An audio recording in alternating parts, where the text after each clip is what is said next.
আসসালামু আলাইকুম ভিউয়ার্স। আমাদের অনলাইন ভার্সনে অর্থাৎ ইউটিউবের ক্লাসগুলোতে আমরা টেন্স দেখতেছিলাম। টেন্সের আজকে অনেক কিছু দেখতে থাকবো।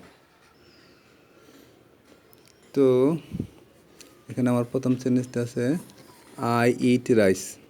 এটা আছে প্রেজেন্ট ইনডিফিনিট আকারে।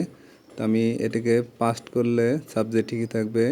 ইটের past form at, I ate rice.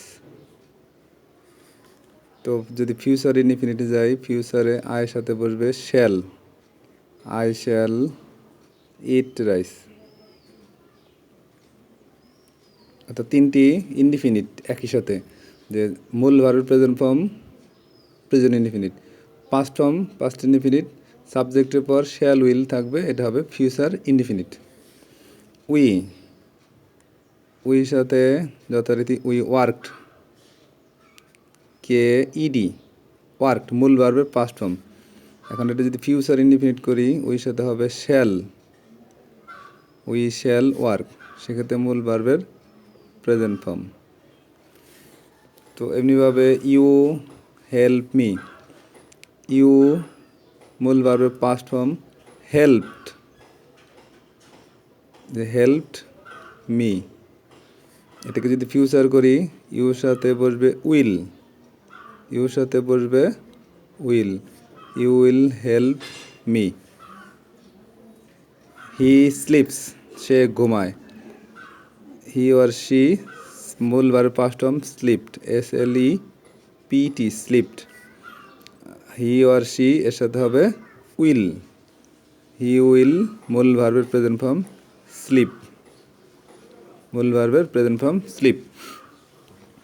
তো এরপরে আছে দে রান, এটাকে তাহারা দৌড়ায়, এটাকে পাস্ট করলে হবে দে রেন, দে রেন মূল ভার্বের পাস্ট ফর্ম। এটাকে যদি ফিউচার করি তাহলে হবে দে উইল, দের সাথে হবে উইল, দে উইল রান। তো ভিউয়ার্স, আমাদের present indefinite, past indefinite, future indefinite পৃথক পৃথক আলোচনা আছে।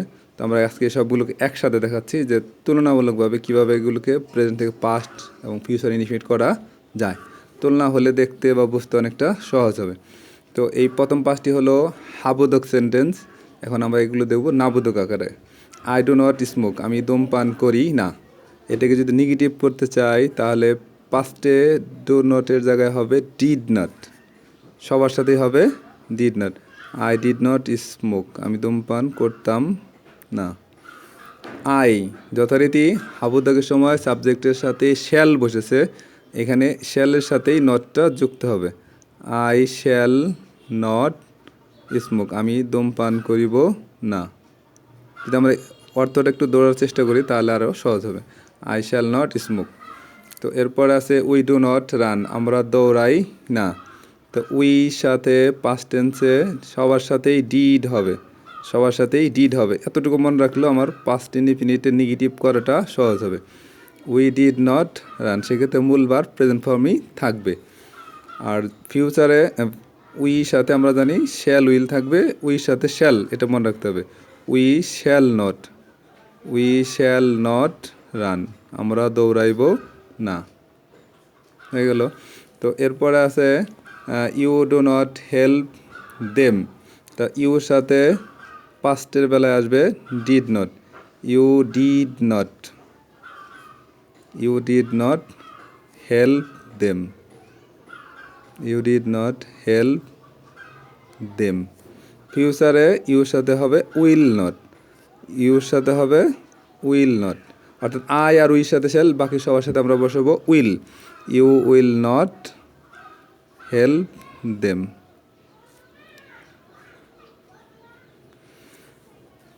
তো এরপরে আছে হি আর she does not sleep.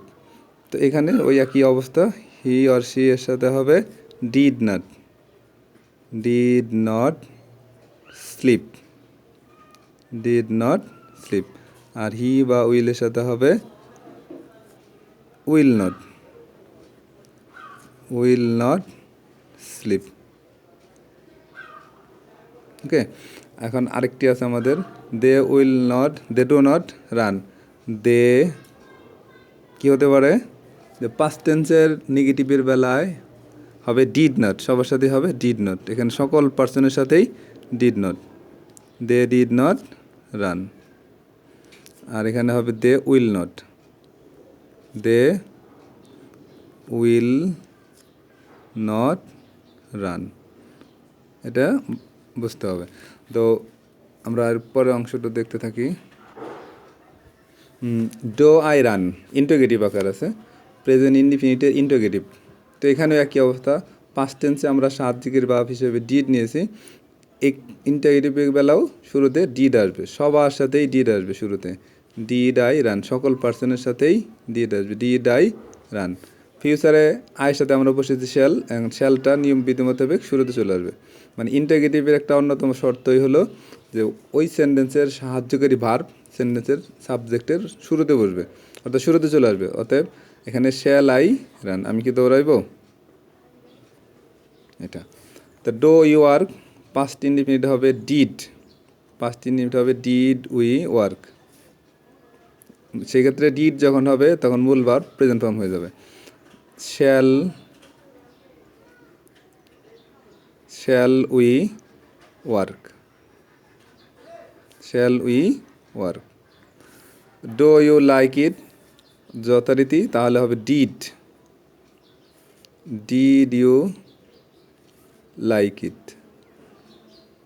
Did you like it. ইউর সাথে বসবে will, will you like it, will you like it, will you like it. Do যেহেতু হি অর শি, তাহলে এখানে ডো হবে না, হবে ডাস, এখানে হবে does. Does he or she smoke, যখন ডাজ হয় তখন আর এই ভার্বের শেষে এস বাই এস থাকে না। তো আমাদের পাস্ট টেন্সে did, did he or she smoke. Will, will he or she smoke. Do you অথবা দে রান, তো did, did they run, did they run. এখানে উইল, উইল দে রান, সবগুলো হয়ে গেল। অর্থাৎ প্রেজেন্ট ইনডিফিনিট, পাস্ট ইনডিফিনিট সবগুলো একসাথে চলে আসলো। অর্থাৎ বিষয়টা হবে প্রেজেন্ট ইনডিফিনিটের subject plus V1 plus object, এটা পাস্টে হবে subject plus V2 plus object. এটাকে যদি ফিউচার করি তাহলে দাঁড়াবে সাবজেক্টের পরে shall will plus V1 plus object. এই তিনভাবে যে কোনো স্ট্রাকচার ফলো করলে সেটি হবে এই ইনডিফিনিট, অর্থাৎ প্রেজেন্ট ইনডিফিনিট, পাস্ট ইনডিফিনিট অথবা ফিউচার ইনডিফিনিটের হাবোধক।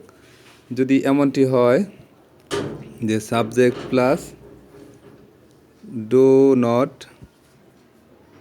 অথবা does not plus V1 plus object, আবার যদি হয় subject plus did not plus V1 plus object, আবার যদি হয় subject plus shall will plus V1 plus object. এই তিনটি যদি হয় তাহলে এগুলো হবে ইনডিফিনিট, অর্থাৎ present indefinite, past indefinite, future ইনডিফিনিটের নাবোধক। আমরা একটা জিনিস খেয়াল করি, যদি এই প্রথম হাবোধকটি ধরতে পারি তাহলে নাবোধকটাও অনেকটাই সহজ। তো এখানে একটা বিষয়, যখন এটা পাস্ট টেন্সে থাকে, যখন ডিড নট বসে তখন মূল ভার্ব হয়ে যাবে প্রেজেন্ট ফর্ম। আচ্ছা, একই সাথে আমরা ইন্টিগ্রেটিভটা লিখে ফেলি। ইন্টিগ্রেটিভের অন্যতম শর্তই হচ্ছে সাহায্যিক ভার্ব শুরুতে চলে আসবে, তাহলে ডো অথবা ডাস plus subject plus V1 plus object plus question mark, তাহলে এটা হবে প্রেজেন্ট ইনডিফিনিটের কোশ্চেন বোধক সেন্টেন্স। যদি ডিড চলে আসে শুরুতে, did plus subject plus V1, সেক্ষেত্রে হয়ে অবজেক্ট কোশ্চেন মার্ক, এটা হয়ে যাবে পাস্ট ইনডিফিনিটের ইন্টারোগেটিভ। যদি শ্যাল উইল শুরুতে চলে আসে, shall will plus subject plus V1 plus object question mark, তাহলে এগুলো হবে ফিউচার ইনডিফিনিটের ইন্টারোগেটিভ। অর্থাৎ এখানে তিনটি তুলনামূলক চিত্র আমরা দেখলাম, যাতে আমাদের present indefinite, past indefinite, future ইনডিফিনিটের হাবোধক, নাবোধক কিংবা প্রশ্নবোধক সেন্টেন্স ধরতে বুঝতে কোনো সমস্যা না হয়।